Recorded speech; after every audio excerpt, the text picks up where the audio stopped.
The AFP is reporting that the Egyptian President al-Sisi implemented a anti-terrorism law, which includes fines and a suspension from employment for false media reporting.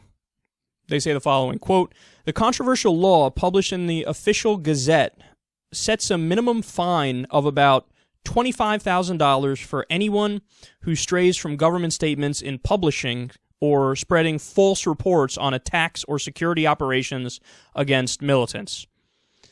Now, of course, the fear that comes about as a result of this is going to lead to a widespread crackdown on all dissent. I mean, as usually is the case when the government targets the media, it's mission creep. You know, they start off with, well, just the blatantly false things we're going to go after and we're going to crack down on. But then that spreads to, you kind of criticized our regime and we don't agree with the way you criticized our regime, so now we're going to crack down on you, we're going to fine you, we're going to put you in jail or something like that. And by the way, this isn't just hypothetical. This isn't just a matter of opinion. We're not just speculating here. Sisi already has locked up Al Jazeera journalists. This was a big international story not too long ago. So here's a guy who clearly is cracking down on dissent, and after the second revolution, if you will, this is the guy who also shut down all the opposition TV stations. So for those of you who don't know exactly what unfolded in Egypt, Mubarak fell a while ago. He was the dictator who was in charge seemingly forever. When Mubarak fell, they elected Mohammed Morsi. Mohammed Morsi was the Muslim Brotherhood candidate. Now, they didn't have very many good choices. It was either you go for the Muslim Brotherhood candidate, or I think there were one or two representatives of the Mubarak regime. So it's like, go for the old regime or for Mohammed Morsi. So what did they do? They chose Mohammed Morsi. By the way, there were still questions about maybe that election was tampered with, but either way, that was the official result as Morsi won. So Morsi was in power for a little bit. And then there was it was a coup, but some call it a second revolution, where Sisi, who's the head of the military, said, you're done, son, step aside.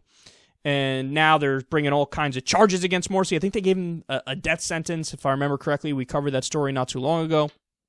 And so now Sisi's in control, and immediately he pulled the Mubarak move. Cracked down on all dissent. And now, see, some people are not too angry at him for that, and they're not angry because some of the opposition actually is even worse than he is. So you could see how some people are like, well, we could look past that. But look, I mean, the whole idea of getting rid of Mohammed Morsi and having this guy step in is, people said, well, Morsi's an Islamist, and he tried to draft a very pro-Islamist constitution, and a lot of people did not want that and did not like that.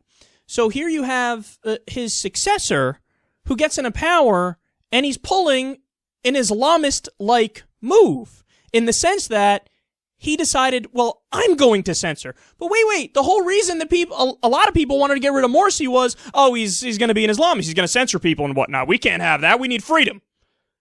But then Sisi gets in and he's like, well, now I'm going to censor. So then what makes you better than the Islamists? If you're going to pull a similar move, you're going to be tyrannical, you're going to be a dictator, you're going to crack down, you're going to censor, you're going to arrest journalists, you're going to shut down opposition TV stations, what the fuck makes you better than the Islamists? It would just be a different form of the same oppression, of the same tyranny. So, reading this is quite depressing. I mean, there were also endless stories of protests where the Sisi government and the police in Egypt were just slaughtering peaceful Muslim Brotherhood protesters.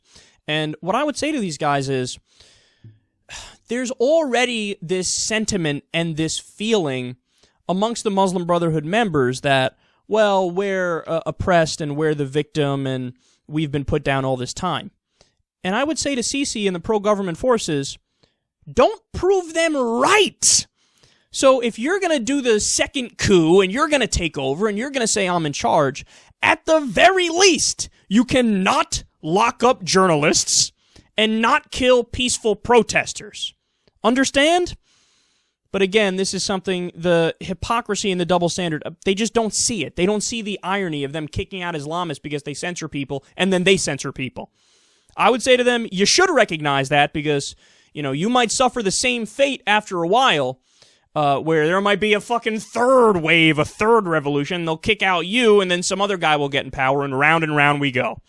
So it's a fucked up situation. It's a fucked up scenario, but, obviously this government and others should do their best to try to protect civil liberties, not take them away.